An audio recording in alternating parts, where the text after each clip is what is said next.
আমার যখন cancer diagnosis হয় এবং সেটা স্টেজ 4 এ ছিল, আমি এখান থেকে 10 কদম হেঁটে যেতে পারতাম না। আমি উইক হয়ে আমি পড়ে থাকতাম।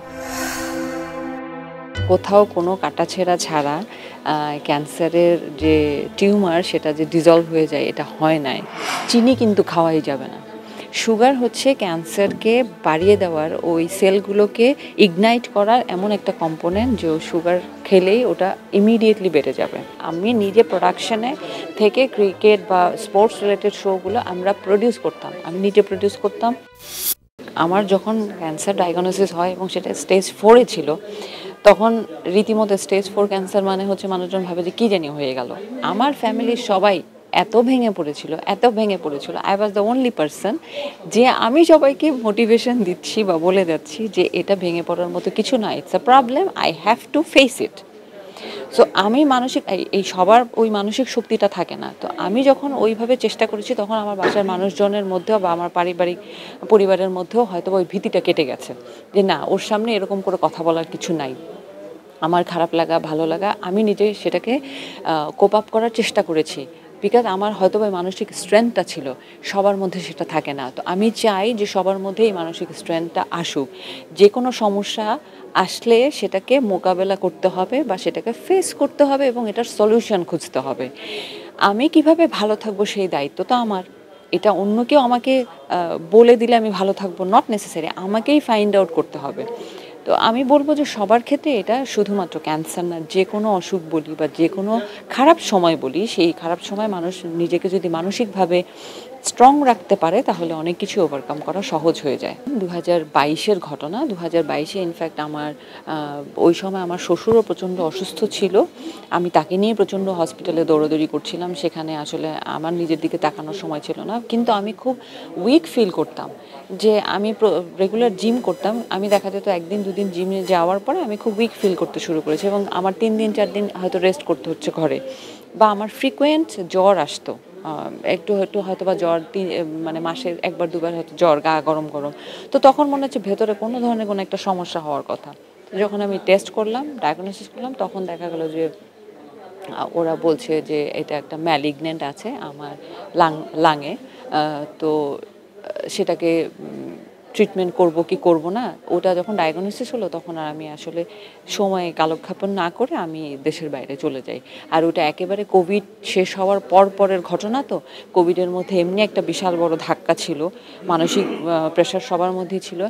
এমনও যেদিন আমি হাতের রিপোর্টটা পেয়ে আমি একটা দাওয়াতে গেছি, বিকজ আমার বিকেলবেলা একটা দাওয়াত ছিল। সেই দাওয়াতে গিয়ে আমি দাওয়াতে সবার সাথে অ্যাটেন্ড করছি এবং সেই সাথে আমি খোঁজ করে কোথায় কোন ডক্টর দেখাবো সেগুলোও কিন্তু আমি গুছিয়ে ফেলেছিলাম।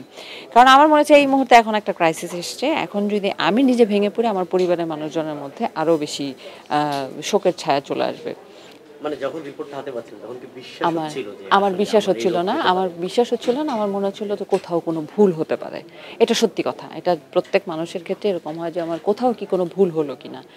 তো এই ভুল রিচেক করবার জন্য যখন আমি দেশের বাইরে চলে যাই, সেখানেও যখন টেস্ট করে দেখলাম যে হ্যাঁ একই ধরনের রিপোর্ট আসলো, এবং যখন ওরা ট্রিটমেন্ট প্রসিডিউরটা বললো সেটা ছিল আরও ভীতিকর, যে এইভাবে আমাকে চিকিৎসাটা নিতে হবে, তাহলে তো এটা খুবই কষ্টকর এবং ব্যয়বহুল, আমি কি এটা পারবো কিনা। তো আল্লাহর সবই উপরওয়ালার ইচ্ছা, আস্তে আস্তে হয়ে গেল। এখন 3 বছর হয়ে যাচ্ছে, 22 থেকে এখন 25।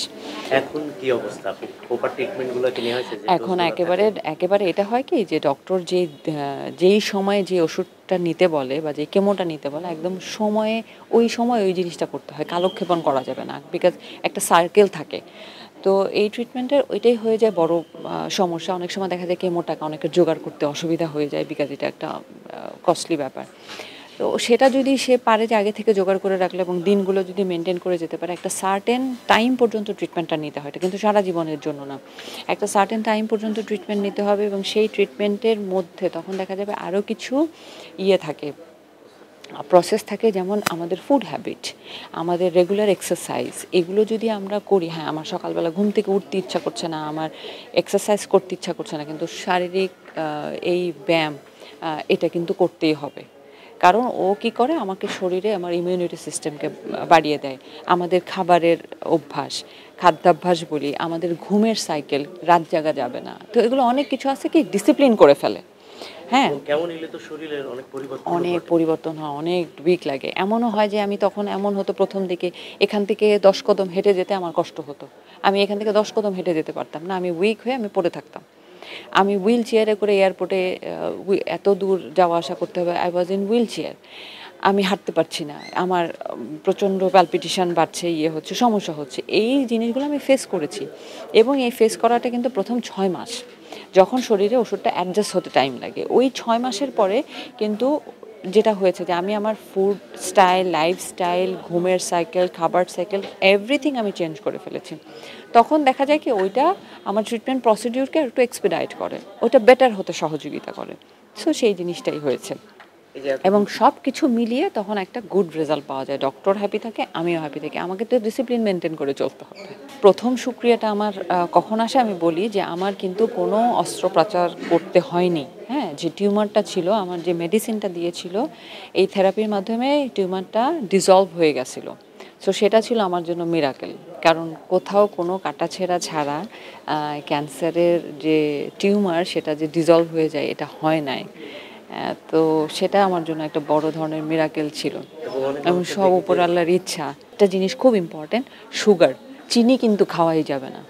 সুগার হচ্ছে ক্যান্সারকে বাড়িয়ে দেওয়ার, ওই সেলগুলোকে ইগনাইট করার এমন একটা কম্পোনেন্ট যে সুগার খেলেই ওটা ইমিডিয়েটলি বেড়ে যাবে।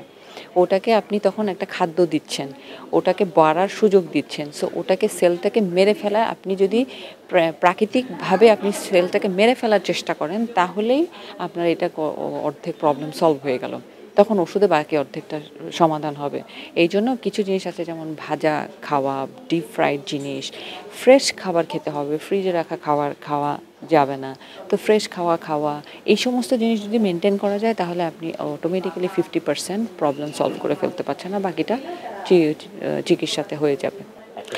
স্ক্রিন আসলে আমি মিস করি না, তার কারণ কি, কারণ আমি গল্পটা কাউকে তো বলিনি, আমি স্ক্রিনে কখনো এটা বলাও হয়নি, সুযোগ ইচ্ছা করেই চাই নাই। নট ইভেন আমি ফেসবুকে বা আমার সোশ্যাল প্ল্যাটফর্মে কোথাও কোনো ধরনের এই বিষয় নিয়ে কোনো স্টেটাসও কখনো দিয়েছি, বিকজ আমি চাই নাই যে আমার সাফারিংসটা, আমার কষ্টটা আমার মধ্যে, এটাকে আসলে বাইরের মানুষকে বলে তো কোনো ধরনের আমি কারো কাছ থেকে সেই সহানুভূতির দৃষ্টিটা নিতে চাই নাই বা সহানুভূতির কথাটা শুনতে চাই নাই। তার থেকে আমি তাদের কাছ থেকে যেরকম আমার দর্শকদের কাছ থেকে যেই ভালোবাসাটা, যেই গ্রহণযোগ্যতাটা পেয়ে আসছি সেইটাতেই থাকতে চেয়েছি। আমি সহানুভূতিটা কখনোই চাইনি। এবং আগে কাজে ফেরার কথা তো বড় সেটা না, আমার কাজে সব সময় কিন্তু আসতেই থাকে। আমি নিজে ফিল করি না, কেন ফিল করি না, যে আমার মনে হয়েছে যে যে প্ল্যাটফর্মে যে কাজগুলো করা হয়েছে এগুলো আমার সব করা শেষ, এখানে নতুনত্ব কিছু আমি দেখতে পাচ্ছি না যেটা আমি করব। রাদার আমার মনে হয়েছে যে আরও ইয়াং যারা আসছে তারা এই প্ল্যাটফর্মে এখন ওদেরকে সুযোগ করে দেওয়া। আমি এখন অন্য জায়গায় যদি কাজ করি সেটা আমার জন্য মোর মিনিংফুল হয়, আমি আরও সোসাইটিতে আরও বড় কন্ট্রিবিউশন আসতে পারি, সেটা আমার মনে হয়েছে। স্ক্রিনে ঠিক আছে, লোকজন আমাকে দেখেছে, চিনেছে, I know I have done this, ওটা আমার একটা প্যাশনের জায়গা ছিল, আমার করতে খুব ভালো লাগতো, সেই কারণে করতাম। তখনও কিন্তু ওটা আমার মেইন প্রফেশন হিসেবে আমার ব্যাপারটা ছিল না, আমার শৌখিনতার জায়গা ছিল, আমার করতে ভালো লাগতো, সেই কারণে করতাম। না, ওইটা তো ভালো লাগার একটা জায়গা, কিন্তু মিস করি না, কারণ ওটা নিয়ে কোনো কিছু নিয়ে মিসিংয়ের কিছু না। ওই সময়ের জন্য ওটা আমার ভালো লাগতো, ওই কাজটা করতে ভালো লাগছে, যখন যে কাজটা করতে আমার ভালো লাগে আমি সেটাই করেছি। আমি কখনো নিজেকে ফোর্স করে কোনো কিছু করিনি। এখন যে এই কাজটার মধ্যে আমি যে ঢুকেছি বা আমার মনে হচ্ছে এটা করা দরকার সোশ্যাল কন্ট্রিবিউশনের জায়গা থেকে, এটাও কিন্তু কেউ আমাকে বলেনি, না আমার ফ্যামিলির কেউ জানে যে আমি এই কাজ করে যাচ্ছি, কিন্তু এটা আমার মনে হচ্ছে যে আমার দায়বদ্ধতার জায়গা থেকে, যে আমার মানুষের প্রতি তো কিছু না কিছু, মানুষ হিসেবে জন্মে এতটুকু তো আমি করতেই পারি যে আমার কারণে যদি দুটা মানুষের লাইফে একটু পরিবর্তন আসে, আমি একটু সহযোগিতার হাত বাড়াতে পারি, তাহলে ওয়াই নট। সো সবাইকে নিয়েই কাজটা করতে চেয়েছি। আসলে ওই সময় প্ল্যাটফর্মটা বলতে গেলে আমার যেটা মনে হচ্ছে যে সোশ্যাল হয় কি, টিভি চ্যানেলের এত ক্ল্যাটার ছিল না, প্রথমত টিভি চ্যানেল অনেক কম ছিল, এবং যেই শোগুলো তখন হয়েছে সবগুলো কিন্তু খুব ইম্প্যাক্টফুল ছিল। তাই না? যে রিয়েলিটি শোজগুলো হয়েছে, এখন তো আমরা গত 4-5 বছর 6 বছর আমরা কোনো রিয়েলিটি শো দেখতে পাচ্ছি না। প্লাস যখন আমি ক্রিকেট শো অ্যাঙ্কারিং করেছি, ওই সময় কিন্তু ক্রিকেটের সব মেয়েরা কিন্তু শো করতো না। I was the first one যে আমি নিজে প্রোডাকশনে থেকে ক্রিকেট বা স্পোর্টস রিলেটেড শোগুলো আমরা প্রডিউস করতাম। আমি নিজে প্রডিউস করতাম, হোস্ট করতাম ওই ভালোবাসার জায়গাটা থেকে। তো ওই জায়গা থেকে পায়োনিয়ার ব্যাপারটা কিন্তু চলে এসেছে। এখনকার হয় কি, অনেক মানুষ তো আর সবাই ভালো করছে, এখনকার ওরা সবাই ভালো করছে। তো এত ভালোর মধ্যে এবং এই ক্ল্যাটারের মধ্যে আসলে আইডেন্টিফাই করার মতো, যেমন যখন বিটিভির সময় ছিল যাদেরকে আমরা চিনেছি, এখন এত বড় বড় আর্টিস্ট আছে। আমি বলবো যে আবার এখানে আমি একটু দ্বিমত প্রকাশ করি যে অনেক সময় অনেকে আছে যে ফেসবুকে যে ফলোয়ার বা দেখিয়ে তারা মনে করে যে এরা অনেক বেশি ইনফ্লুয়েন্সিয়াল হয়ে যাচ্ছে, বা ইনফ্লুয়েন্সার যাদেরকে বলে থাকি, ওদের কাছে আসলে আমি বলবো যে খুব একটা উল্লেখযোগ্য বা খুব একটা শৈল্পিক কোনো কিছু আমরা দেখতে পাই না। আমার কাছে মনে হয় যে অনেক সময় অনেক সস্তা কন্টেন্ট দিয়েও মানুষের কাছে পৌঁছানোটা বা যাওয়াটা খুব সহজ। হ্যাঁ, আমি তো একটা হাবিজাবি জিনিস দেখতে, কিন্তু শিক্ষণীয় কোনো কিছু আমি দেখতে চাই না।